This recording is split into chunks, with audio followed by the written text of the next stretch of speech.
When she got off the train, the woman was surprised to find a limited edition handbag on the underground seat, and the owner of the bag didn't seem to be around. So Gina picked up the bag and walked out of the train. She opened the bag. Inside was the owner's ID card. The woman didn't want to keep it for herself. She went to the lost and found to give it to the staff, but it was already closing time. Gina had no choice but to take the bag back to her apartment. Gina took the bag back to her flat. Her friend Lisa was curious to see what was inside. Driven by her curiosity, she was ready to open it again. Despite Gina's persuasion, Lisa dumped the contents of the bag on the table. In addition to the ID, Lisa found a wallet. Gina thought it was unethical. There were thousands of dollars in cash. Lisa was overjoyed. She thought she'd take the money and have fun with some of the boys. Her best friend's comment didn't upset her. Lisa said it was a gift from God and she should take it. Eventually, Gina resisted the temptation because she likes food, not a little brother. That night, the two of them went to the cinema to relax, but Gina was always distracted. She thought the owner must be very anxious, but she didn't know that her kindness would be to her own detriment. The next day, she found the owner's house according to the address on the ID. When she came to the door, she politely rang the bell. She was so excited to see the lost bag. After all, her ID was still in the bag. To show her appreciation, she invited her in for a cup of coffee. Gina wanted to refuse, but she was too enthusiastic. At this moment, she didn't realize that she had stepped into her trap. Suddenly, there was a commotion next to the chat room. The lady explained that it must be the neighbors next door. Strangely enough, she only shouted a few words at the wall and then the noise quieted down. When she was done, she continued to chat to Gina. Auntie's name was Marin. Her husband had died young. She had only one daughter to depend on.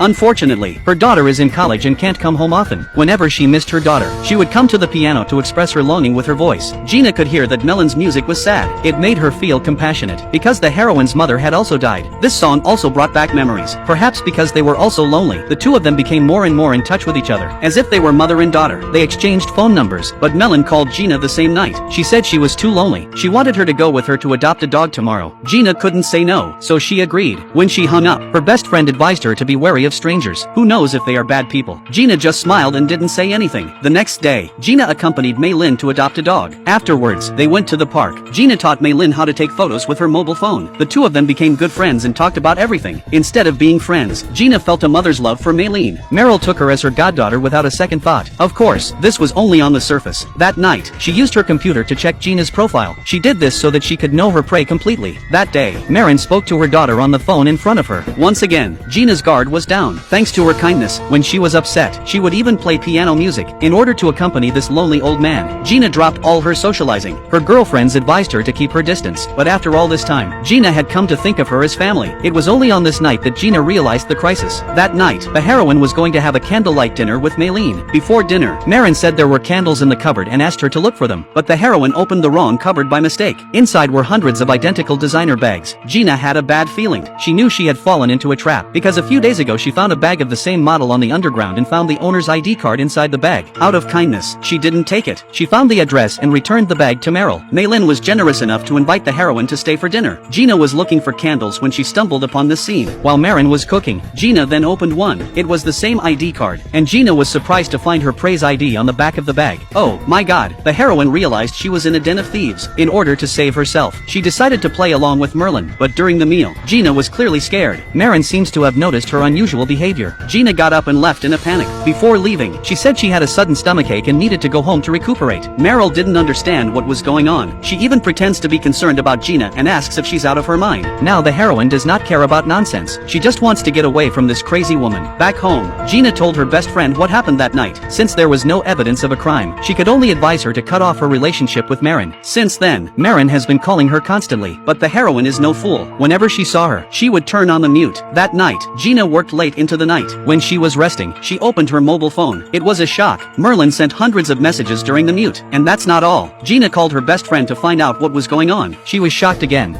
She called there too? Only like 80 times. I had to unplug the phone. She told her that she should just keep going. I'm sure in a couple of days Merlin will give up. Suddenly, the manager told Gina that someone was looking for her. When she walks out the door, she realizes that it's Marin who's looking for her. She wants the manager to help her get rid of her. I'm not your public relations manager, understand? Just get rid of her. Gina had no choice but to meet Maylene. At this point, Merlin is still pretending to be innocent. She didn't understand why Gina didn't answer the phone. Come on, Greta. I saw them. The bags in the closet, Greta.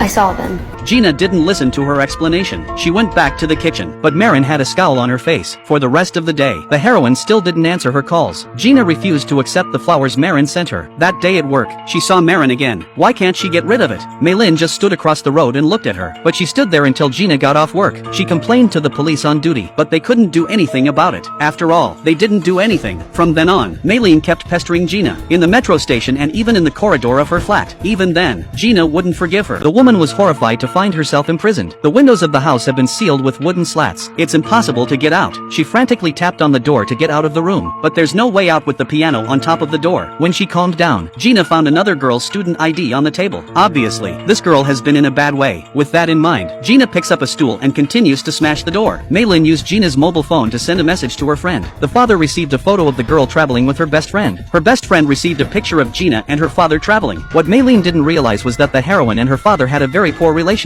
They barely communicate. That's how the father found out. So he traveled overnight to Gina's town and found Lisa. When they met, they realized that the heroine had been in an accident. Then the father found a private investigator and started investigating Merlin. He had to save his daughter as soon as possible, because the heroine was being subjected to inhumane treatment every day. God knows when she will die. Soon the private detective found Marin. When she heard the conversation, Gina rushed to make some noise. Marin, on the other hand, claimed it was her dog. She pretended to carry the food to the first floor. After she left, the piano vibrated, but the detective noticed something. He put his ear to the wall and heard Gina's cry for help. Just as he moved the piano to open the door, Marin crept downstairs. She injected an anesthetic needle into the detective's aorta, and the detective was killed. His body was dumped in the basement by Meryl. There were a lot of people here besides him. Apparently, they were all victims like Gina, but she wasn't satisfied. She continued to use the same tactics to find her prey on the train, and sure enough, when she got off the train, her prey took the bait again. It was the same routine. The girl followed the information inside and found Marin's house. When she heard the conversation outside, she knew someone else had fallen into the trap. She tries to make some noise for the girl outside. In the middle of the conversation, Marin suddenly spills her coffee. Just as she was about to get a towel to clean it up, a violent wave of dizziness hit her. The girl suddenly took off her wig and showed her true colors. It turned out that the girl was her best friend in disguise. Only this time, she used a trick to knock out Merlin. Gina knew she was saved. She made a big noise for her best friend. Luckily, Lisa found a secret door behind the piano. When she opened the door, the best friends finally met. I have to say, they're really good friends. At the end of the film, Maureen is locked in a box. Gina wants to give her a taste of her own medicine. This story tells us never to take things from strangers. Even if you do, don't be in a hurry to give it back. God knows what they're up to. Unless you have a reliable best friend like the heroine. Okay, see you next time.